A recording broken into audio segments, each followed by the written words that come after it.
Support comes from Gemma, architects, planners, and designers seeking to bring joy to their clients and communities. Details at gemastl.com. This is St. Louis on the Air from St. Louis Public Radio. I'm Elaine Cha. For centuries, humans have longed to look down on the earth, or at the very least, to gain an elevated perspective. There are plenty of examples of that here in the St. Louis region, from the mounds built by the Mississippian people in present-day Collinsville to the aerial surveillance of the National Geospatial-Intelligence Agency in St. Louis.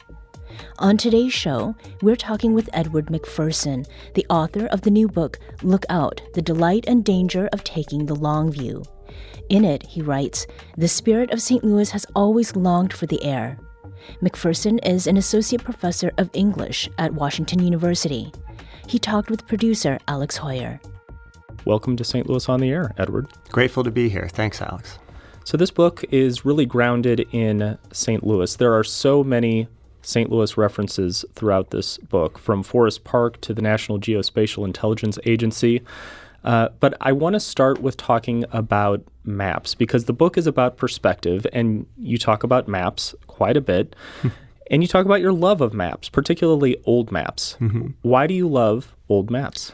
Well, I'm just a sucker for, I think, the fever dream of an intricate map. The idea that if you are just diligent enough and careful enough that you can record everything and get it all down right where it is in space and time. And of course, that's, as the book, unravels, is a pure fantasy.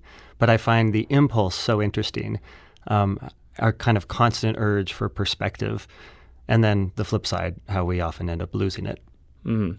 You did a lot of research for this book, and you looked at a lot of old maps. What were some of your favorites, or maybe not necessarily favorites, but ones that were helpful to you in writing the book? Right. Well, favorite is kind of complicated because as much as I find these, there's a whole section on early 19th century bird's eye view maps of American towns and sort of the mania that grips the country for those maps. And of course, they're oversized, they're aesthetically striking, they're remarkable. They were made by these itinerant artists who basically wandered the country and would draw small towns as if they'd gone up in a hot air balloon. But that was a fiction. They just knew good Renaissance perspective drawing, and they just walked the town until they got all the details right. So those were fascinating. They're also, of course, deeply problematic because they're sort of pure colonial gaze. They're tied to commerce and expansion. They leave out just as much as they show, including the people who are on the land first. So I find them really interesting, and the sort of imagination in them compelling, but they're difficult to look at for lots of reasons. My favorite St. Louis map is one I think we both like, is the Compton and Dry map from 1875, and that is the city subdivided in about, I think, is 110 plates, and it goes sort of section by section, and it's just and it's an aerial perspective. But it's so detailed and so large. It's an atlas. It's not all one piece of paper. And I find that map just completely compelling. I expected that we would talk about this. I had hoped that we'd talk about the Compton and Dry map. The Missouri History Museum several years ago had this on display, and it's 9 by 24 feet. And the exhibit was called A Walk in 1875 St. Louis. And anticipating that we'd talk about this specific map, I looked it up on the Library of Congress, and it noted that the Library of Congress's Geography and Map Division has over 1,700 panoramic maps, and it says that one item stands out above all the others as one of the crowning achievements of the art, and it points to this map of what life in St. Louis would have looked like in 1875. Why is it such an important snapshot, not just in St. Louis history, but in trying to get a perspective of what life is like? I mean, that map particularly, which it's in the introduction to the book, but it doesn't figure too largely in my section about these sort of this burgeoning fervor for these maps, mainly because a lot of it was about sort of westward expansion. The maps I looked at, I would go down to Texas, and there's a big archive of them in Fort Worth.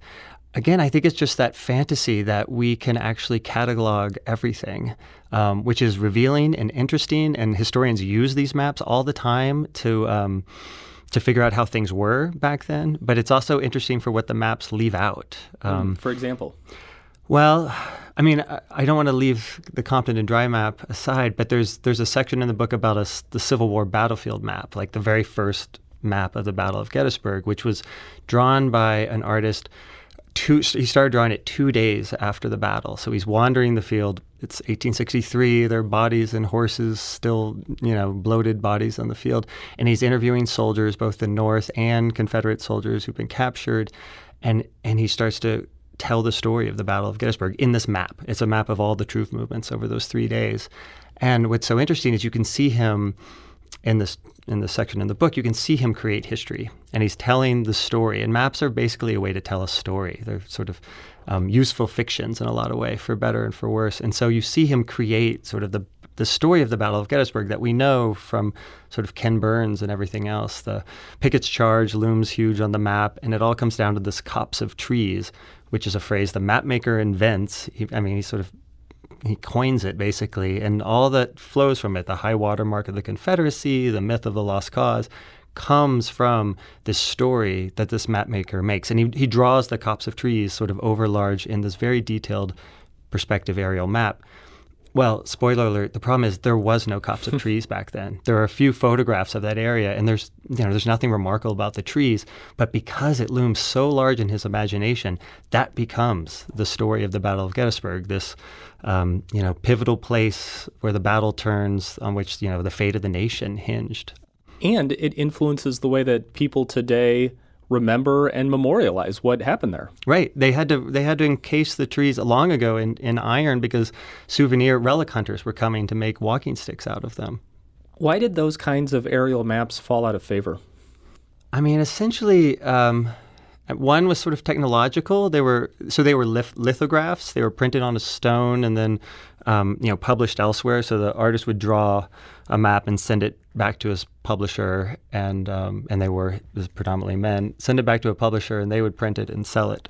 And it was sold by subscription. But then there were other forms of printmaking that became faster and cheaper, less detailed, less beautiful, in my opinion, and they took over. Also, flight and photography sort of was the final nail in the coffin for them. You could go up in the air and literally take a picture much faster than someone could draw it. I do want to talk about flight. And again, St. Louis plays prominently in this. You write that, quote, "The spirit of St. Louis has always longed for the air." What do you mean by that? The book travels around a fair amount. Like, I go to Alaska to visit some melting glaciers. I go to West Texas, where billionaires are blasting themselves into space. But you're right, it's grounded in St. Louis, which I don't think I had realized when I first moved here 13 years ago, really is sort of, I think, a cradle of this aerial imagination. I mean, you can go back to Cahokia in the, which 1250 is a city across the river that's bigger than London, built on mounds, these giant mounds for the rulers to exercise sort of social control via oversight. We're always building up. And of course, the mounds spilled across the river into St. Louis, and unfortunately, the St. Louisans, the city just, tore through them. But going back to early experiments in ballooning and flight, Lindbergh was backed by money men from St. Louis. Boeing, McDonnell Douglas, those companies have built missiles and fighter jets and space capsules. The NGA has been here for a long time. St. Louis produced the maps that the Apollo astronauts used to land on the moon. The aerial imagination really does have a grip, I think, on the city, and has for a long time. Well, let's go back to July 1st of 1859. Introduce us to a man named John Wise. Who was he? He was an early balloonist who, and on that day, I have to get my facts right, he he floats from downtown St. Louis all the way to upstate New York, and a balloon that I believe carried him, the financial backer, maybe the person who built it, and then a journalist, an intrepid journalist who hopped into the basket at the last minute. And they just float away. And of course, you don't really control which way a balloon goes. So they're floating to see how far they get, and they're having a great time shouting at riverboat captains and barking at dogs. And then they get caught up in a storm and end up sort of get dashed over Lake Ontario and wind up remarkably safe in a tree, hanging from a tree. And then when someone finds them, the locals find them, they don't believe them that they came all the way from St. Louis, and they have to prove it by pulling out yesterday's newspapers. And so, these balloonists would go up from St. Louis all the time, and he was one of the earlier practitioners of that. Well, and I suppose the people in the balloon probably anticipated that people, wherever they landed up, might not believe that they had just taken off the day before, because it was rather unusual then. I mean, people just didn't really do this. It was a novelty. Yeah, I mean, it was like science fiction almost. They were like aliens landing, and they would have to prove. So that's why they carried the newspapers to say, look, we were in St. Louis yesterday. You also include in the book a photo of Forest Park from 1908 with one of the founders of the St. Louis Aero Club, and this is Albert Bond Lambert. Spoiler alert, the airport in St. Louis is named after this gentleman. That was a great photo to include, but I want to go a couple years later to September 10th of 1910, and that's when a Missouri-born man dubbed the Man Bird brought his plane to St. Louis. This is Captain Thomas Scott Baldwin. Tell us about him. All right, so it's, September 1910, dashing Birdman Baldwin comes to St. Louis. The city is gripped in complete anticipation. This is going to be the first big flight in St. Louis. Everyone's really nervous that the flight won't go off because basically he's going to be riding in the air in what looks to me like a go-kart in the sky. It's an open contrivance. It goes about 45 miles an hour is what he's hoping. He announces he's going to take off from a field next to Bellefontaine Cemetery, come down the river to Cahokia Landing, which is sort of even with where the Anheuser-Busch Brewery is, rest for half a second, and then fly back up north. The city's absolutely excited, but they're worried it's not going to happen. And then blue flags go up across the city, which means flock to the river, and supposedly 200,000 people line the levees to see him do this feat. And he makes it down one way. He lands, calls for water for his engine, and takes back up north. He actually goes under the Eads Bridge, which delights and shocks the crowd. The crowd doesn't know, no one knows how to deal with this. The people on the ground are actually scattering when he flies over land because they've never had a plane fly over them. They don't know how you deal with it. And then about 40 minutes later, he lands back up at Bellefontaine Cemetery. The city goes nuts. There are all these speeches, ballyhoo. He gets 2 checks, each for $3,000, one from the St. Louis Post-Dispatch, one from the Citizens Committee. All these, talk about how St. Louis has now joined the ranks of cities that have conquered the air, et cetera, et cetera. His wife, who's also his business manager, goes on about now St. Louis has seen its first true flight. And of course, the irony in the book, spoiler alert, is that it wasn't the first flight in St. Louis. Mm-hmm. That had actually happened the year earlier, in October 1909. A flyer named Glenn Curtis, the first flight in St. Louis was this sort of unobserved early morning flight in the northwest corner of Forest Park. He takes off. He flies for under a mile. I think there are about 4 spectators, a woman and her 2 kids who just happened to be there, and then a police officer. And that's the first flight. But Curtis, he attempts several more. The city's also very excited to see this, but the weather's bad. He can't stay aloft. He flies at dusk, and no one can see him. So I include the 2 stories in the book not only to show just what sort of grip the aerial imagination had on the city, but also when it comes to making history that there's usually someone who actually got there first.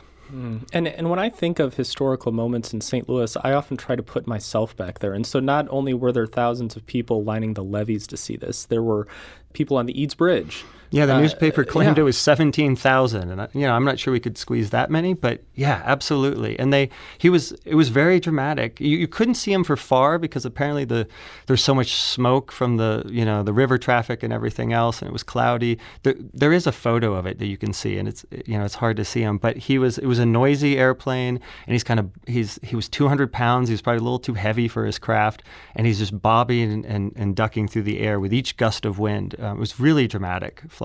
And I'm just imagining being on Eads Bridge and the plane coming through the steel arches. You were uncertain of whether it would be even possible, and these are the early days of flight, and you're like, ah! Yeah, and he's going 50 miles an hour by the time he goes under the bridge. Yeah. And then he almost hits a smokestack of a riverboat as he's pulling up. I would classify this first part of our discussion as kind of maybe the seduction of distance, or just our desire to have a broader view, the long view, as you put it. But there is still a fascination with flight. I mean, there are air shows all the time. There is still an attraction when the Forest Park balloon race happens every September. Why do you think we are so fascinated with that long view from the air, even though it's not really anything new now? Right. I mean, to point out just how not new it is, I think there's a plaster mural in Turkey, in a Neolithic village, that some say is not only the first landscape painting, but also the first bird's eye view, and it's 9,000 years old. So this impulse to go up high and look down is ancient. Why is it so captivating? In the book, one of the feelings the book goes chasing is awe. I think there is a certain sort of awe when you leave Earth behind. You're sort of chasing the sublime, and I think that's an interesting, powerful impulse. The problem, where it takes sort of a darker turn, is we go really quickly from God sight to bomb sight, where we go up high and then we start to try to control things on the ground, often by raining bombs back down on it. That's Edward McPherson, author of the new book, Look Out, talking with producer Alex Hoyer. We'll have more of their conversation in just a moment. This is St. Louis on the Air on St. Louis Public Radio.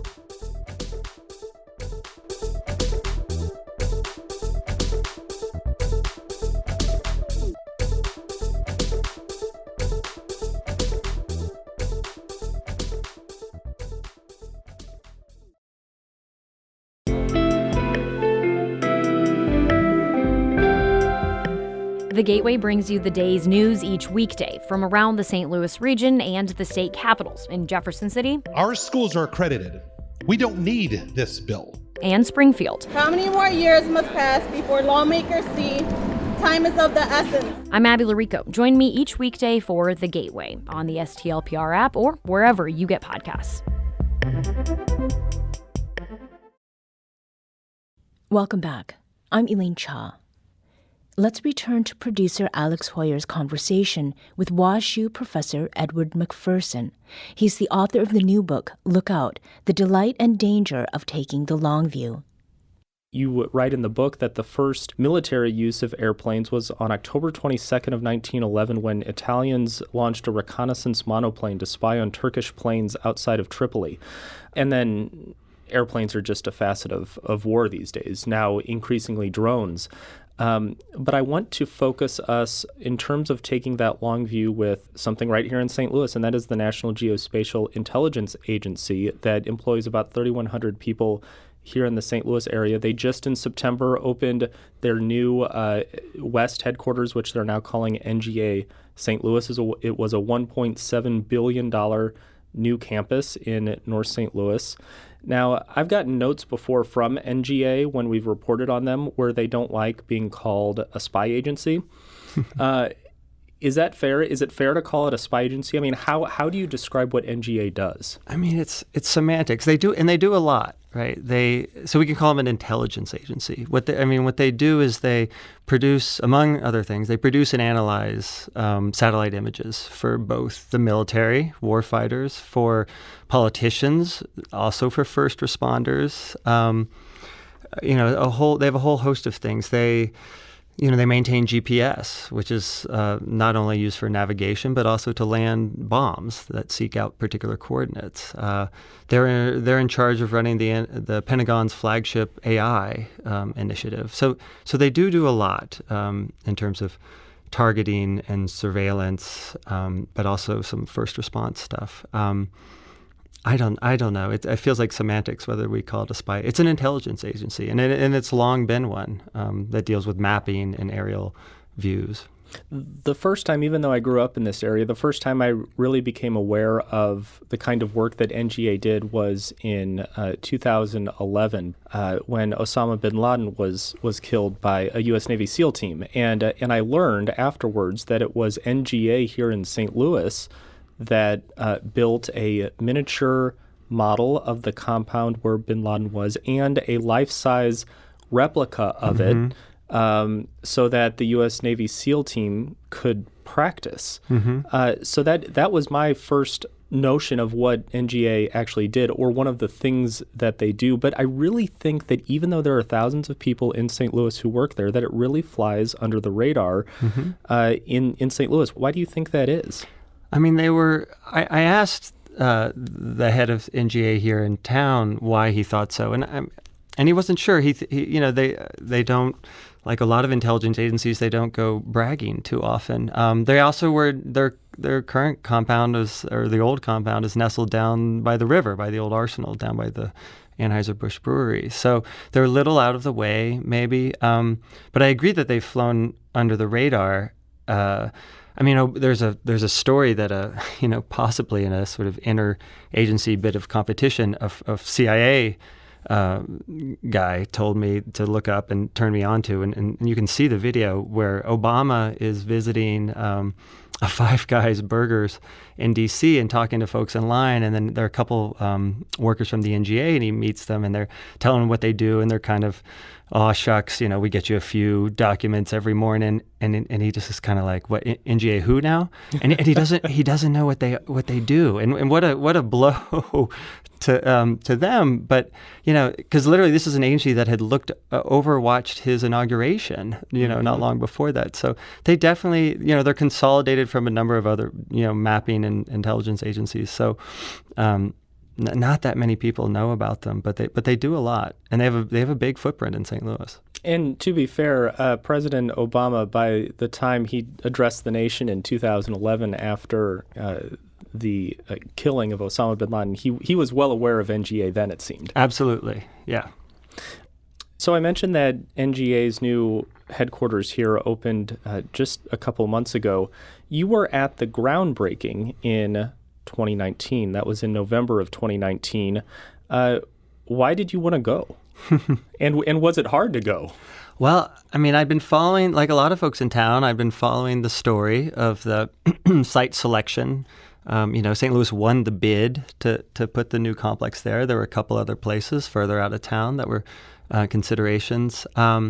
I was just starting the book. I'd done some research on early flight. I was curious about the NGA. I didn't know a ton about it. I'd heard about the demolition and clearance of the area to make room for this site. And so it turns out intelligence agencies have publicists and communication departments. So I sent an email, and they agreed, oddly enough, to let me attend sort of off the record. They eased me in the parlance of my contact. And so there I was in 2019, sitting in an open field, which had once been 27 city blocks of St. Louis Place, in a white tent, just a row or two behind Adam Schiff, who is currently leading impeachment hearings against President Trump, watching all these officials talk about this project and how it was going to be a new investment on the north side of St. Louis, and here we are in this what was it, 97 shovel-ready acres.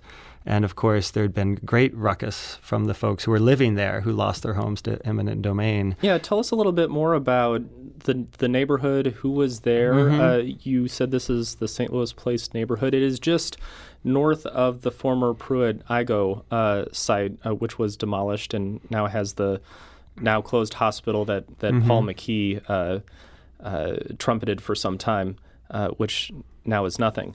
But tell us a little bit more about the neighborhood and kind of the controversy around its development. Right. Well, it's a historically black, underfunded neighborhood that suffered from many of the same institutional problems that felled Pruitt-Igoe, honestly, which is just right across the street from the site. The old site, obviously. So yeah, there were, I think at the time when the city won the bid and decided to make room for the NGA there. There were some 200 residents still living there, a number of whom did not want to leave. They lost their homes to eminent domain. They were torn down. And the sort of cruel irony of the whole thing was that the project was sold and sort of pitched to the public by using aerial imagery. And again, I'd said that these maps and views can tell whatever story we sort of want them to. So seen from above, it looked just like those 19th century sort of colonial expansion bird's eye view maps. It looked like a blank space calling to be filled in.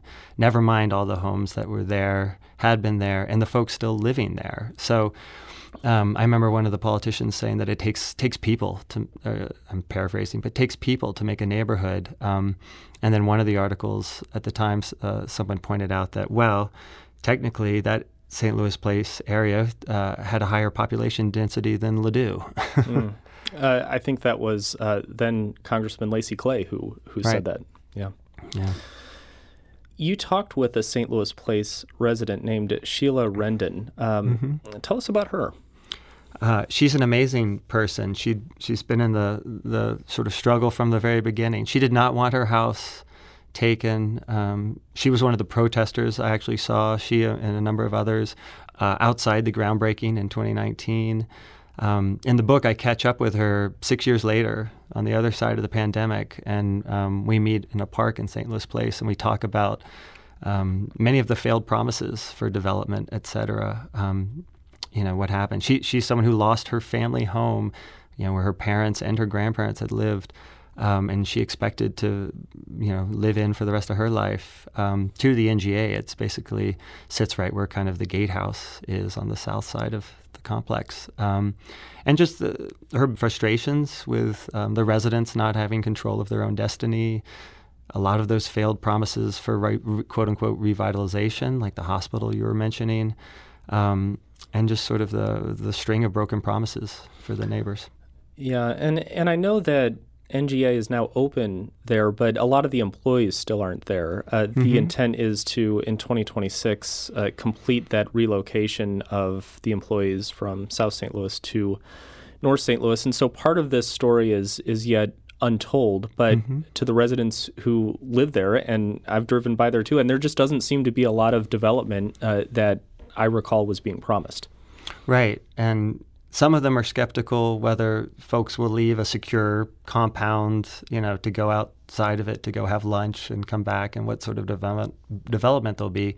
But Sheila points out already there's limits on what can be done because it's a secure intelligence agency. Like no gas stations. No gas stations, no buildings of a certain height. Certain kinds of businesses aren't allowed because it messes with the delicate instruments inside and so on. So I think the people who are still there, and it is still absolutely a vibrant neighborhood, they're hopeful and they're fighting for their place. But again, I think it's a little bit of Charlie Brown and the football. They've seen this movie before. You did have an opportunity, and again, this book reads in many ways as a reflection, but as a piece of journalism, and I think it absolutely is that is heavily reported. You talked with somebody from NGA West at the time named Bill Caniano. Tell us about him. Yeah, he's the executive of NGA West. He's a career military and intelligence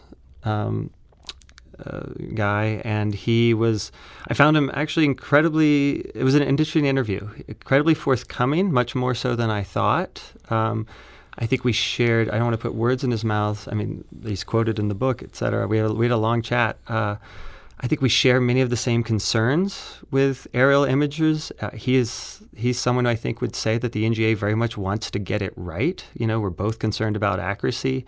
I think we just disagree in, what exactly that means. Yeah. That's Edward McPherson talking with producer Alex Hoyer. The WashU professor is the author of the new book, Look Out, The Delight and Danger of Taking the Long View. And we should mention that this past weekend, St. Louis City officials held an open house to discuss the development of 6 neighborhoods surrounding the new NGA St. Louis campus. The effort is called Project Connect. The city is planning to release a 1,000-plus page report that outlines various concepts related to the project this week.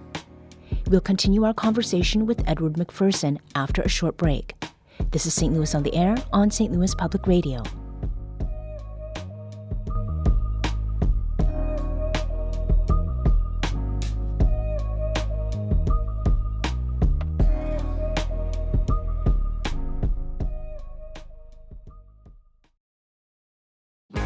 If you have a smart speaker, you have access to the entire world of NPR and St. Louis Public Radio.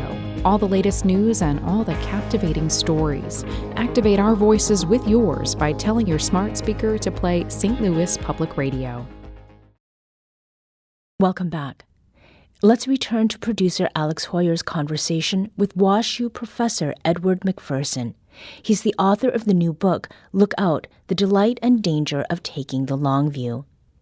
Taking this long view, having aerial surveillance can have a lot of benefits with trying to fight climate change or fight forest fires or monitor the health of the ocean. And we started our section about NGA talking about its military uses. And there can be some benefits to that, but it can also come with a lot of negative consequences. And you detail some of those in the book. What is maybe one example of that?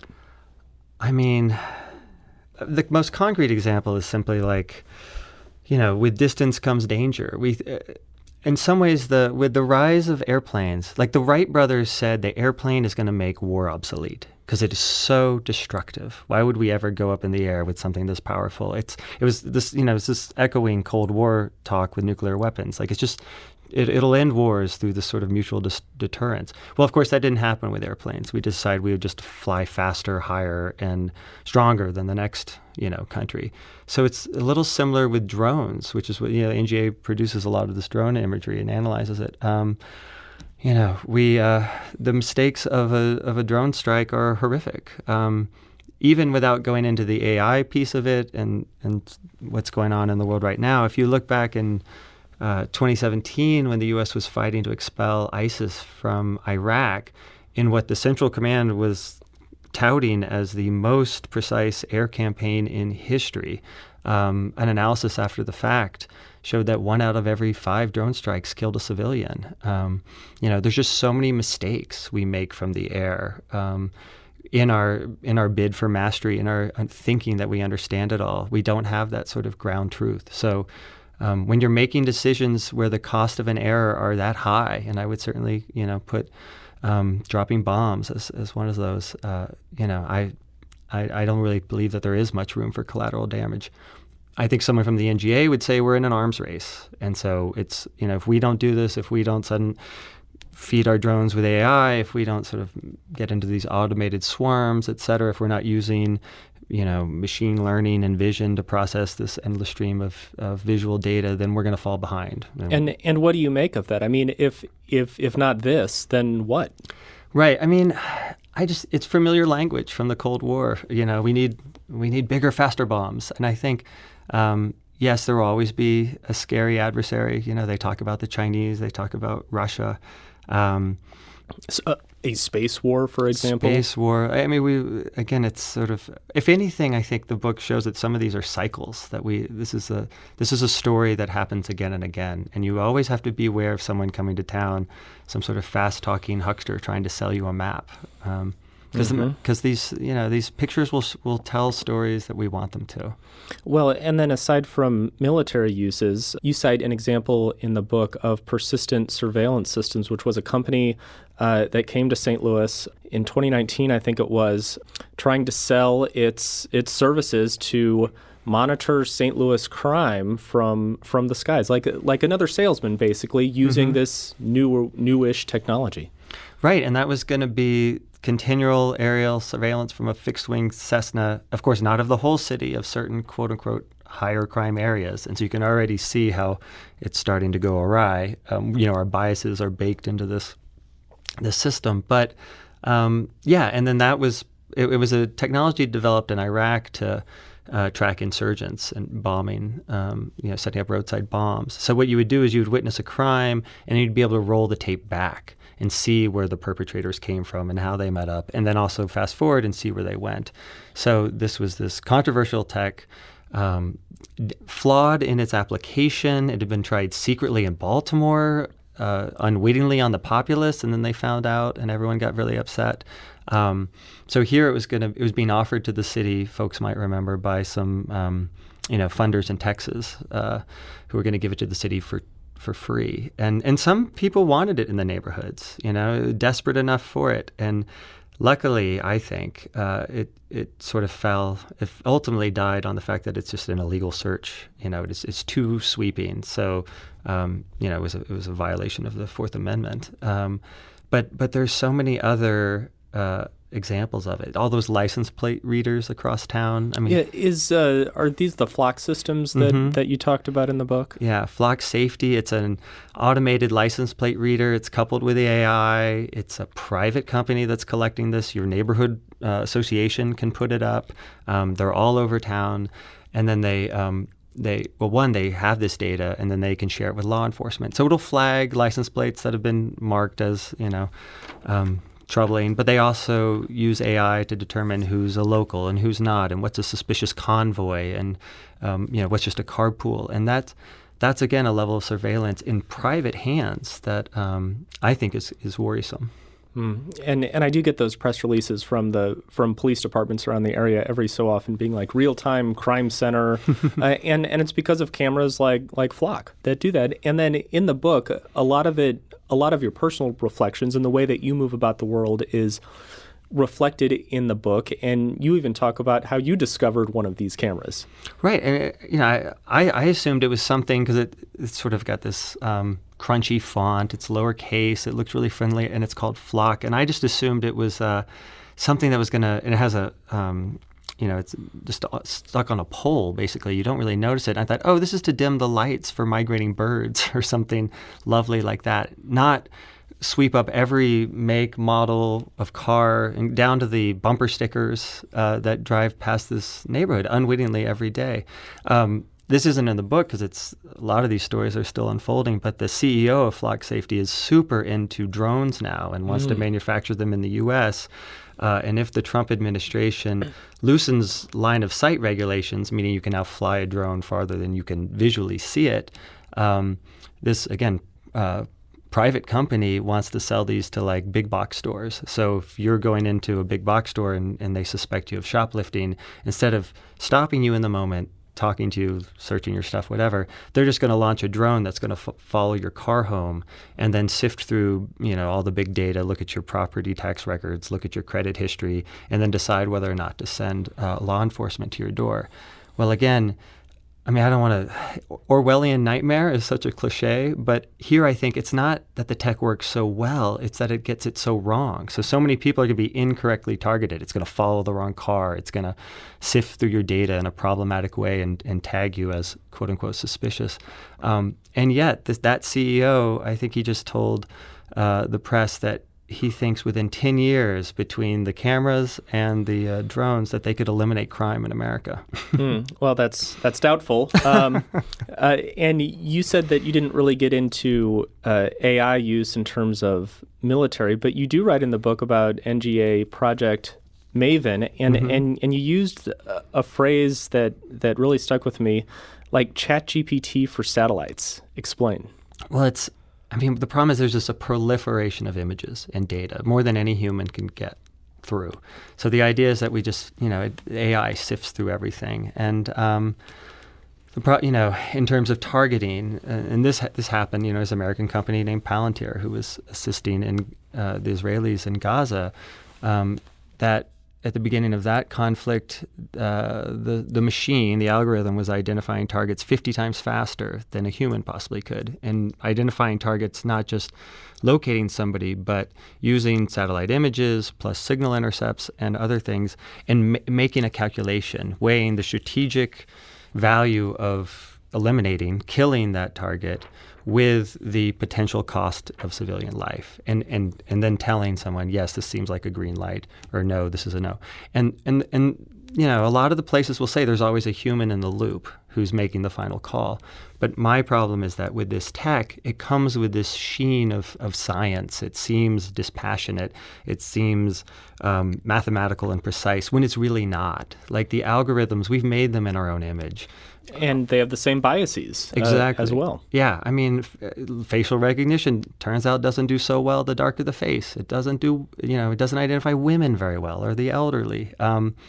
I think you even mentioned one passage in the book that somebody had run photos of all the members of Congress through some kind of database, and it said that sure. A certain number were wanted or something. Right, convicted felons all. I mean, yes. So again, it sounds comical until you're incorrectly targeted. And I mean, so MAVEN is what this Pentagon's initiative is, and what I heard was that a human analyst, someone who's trained to look at these satellite images, can identify a tank, I want to say 84% of the time.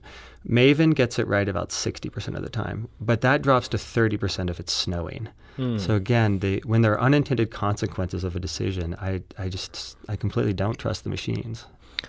It feels really easy to say something that's like, oh, things are changing so rapidly, or like we're living in unprecedented times because we are living in it. And it seems almost cliche, but I'm going to say that cliche phrase, that it feels like we're living in unprecedented times with just the amount of technological advancement that in ways that taking this long view, that aerial surveillance and whatever else, surveillance will just have unintended consequences, but we don't even know what it might be able to do even a year or 3 or 5 years from now.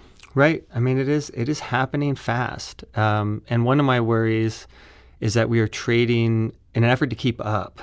And again, it's this sort of arms race idea that one of the Joint Chiefs of Staff said that he thought within 10 years, a third of the world's armies would be robotic, which, I mean, here we're talking about autonomous swarms, robots fighting robots, that kind of thing. But what we're trading accuracy for speed, in my opinion. And again, that's what sort of scares me. To the book, again, the name of the book is Lookout, The Delight and Danger of Taking the Long View. And of course, in one way, that means, yes, to look out, to take that long view, but it's also a warning. So it is part delight, part warning. Which came first for you? That's good. And I appreciate you bringing us back to because it would be very simple if the book were just this easy binary. On the ground is messy, organic, true, and then the aerial view is coercive, problematic, colonial, all that stuff. So, but it's not just that. Like, I'm pitched in ambivalence in a lot of this material. So I appreciate you bringing us back. It was the awe that brought me to this, more the dread. I'm the kind of person who loves to stare out an airplane window. There's a lot of views of space and into space in the book, and I'm someone who just loves to have the baseline, the sort of mouth-breathing baseline of my day-to-day drop out when I'm looking at a picture of Earth from 4 billion miles away. I think that's really useful and fascinating. I'm drawn to what's called the allocentric view. The egocentric view is where everything relates back to the self. The allocentric view is where we start to relate objects to each other, leaving us out of it. And I think that's really important consideration. What's a good example of that for like a way that people could wrap their heads around that? I mean, just, a map. In some ways that is the long view. It's removing the human. It's not like, here's how far away things are from me. Here's how far away things are from each other. And so philosophically, I think this gets us to like sacrifice. I'm no longer driven by ego or community, all these things that are important. So the book, long look out as certainly an imperative as a title, but I think it cuts two ways. It's both, an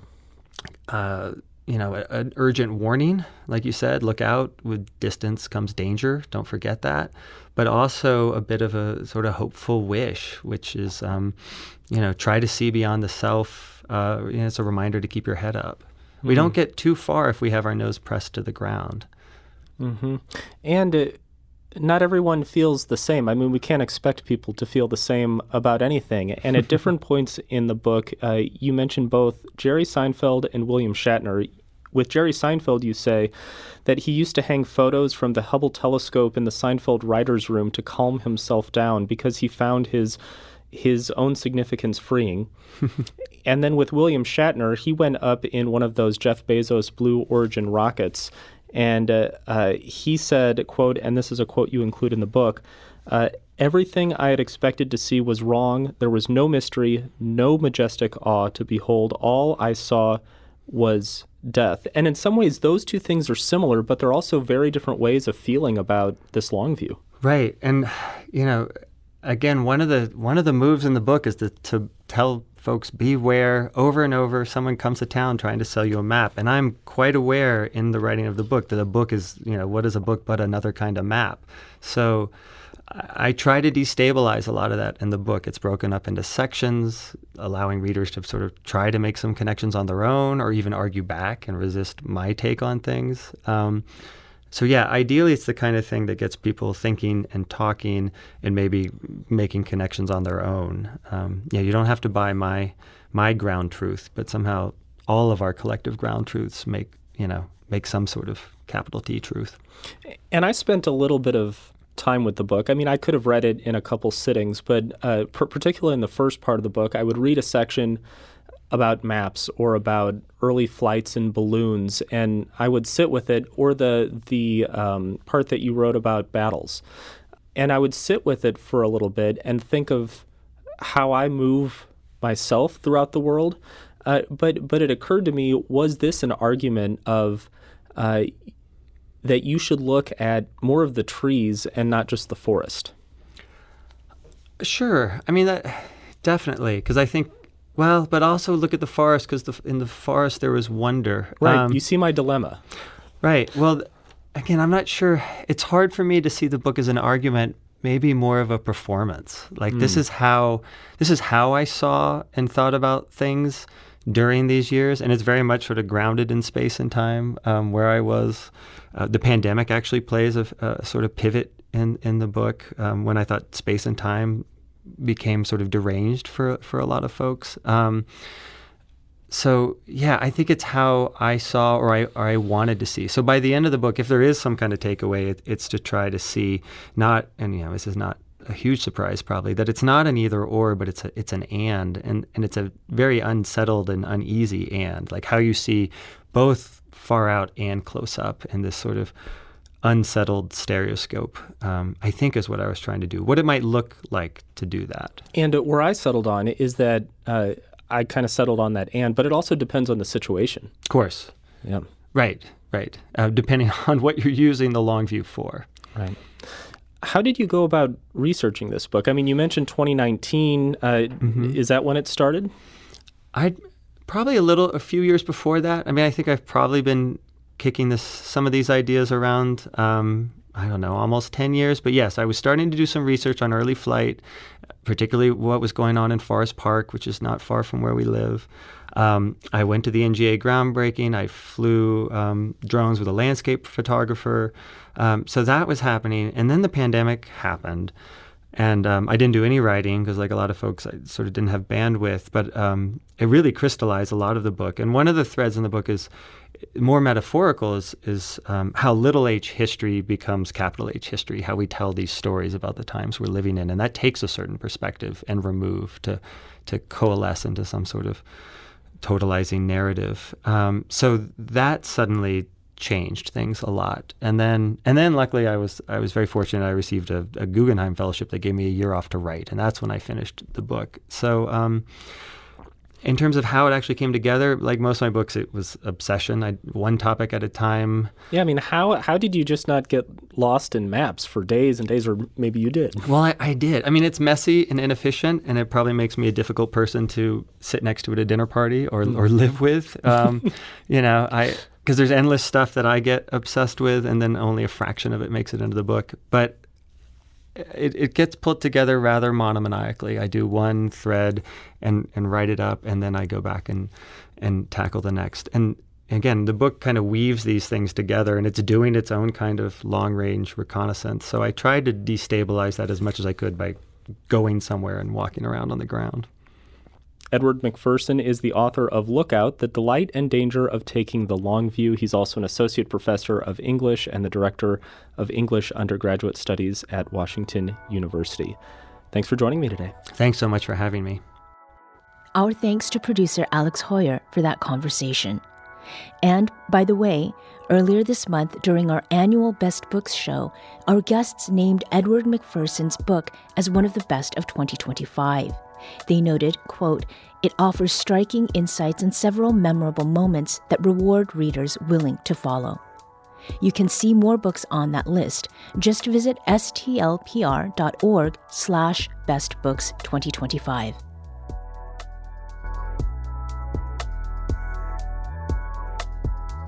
Today's episode was produced by our executive producer, Alex Hoyer.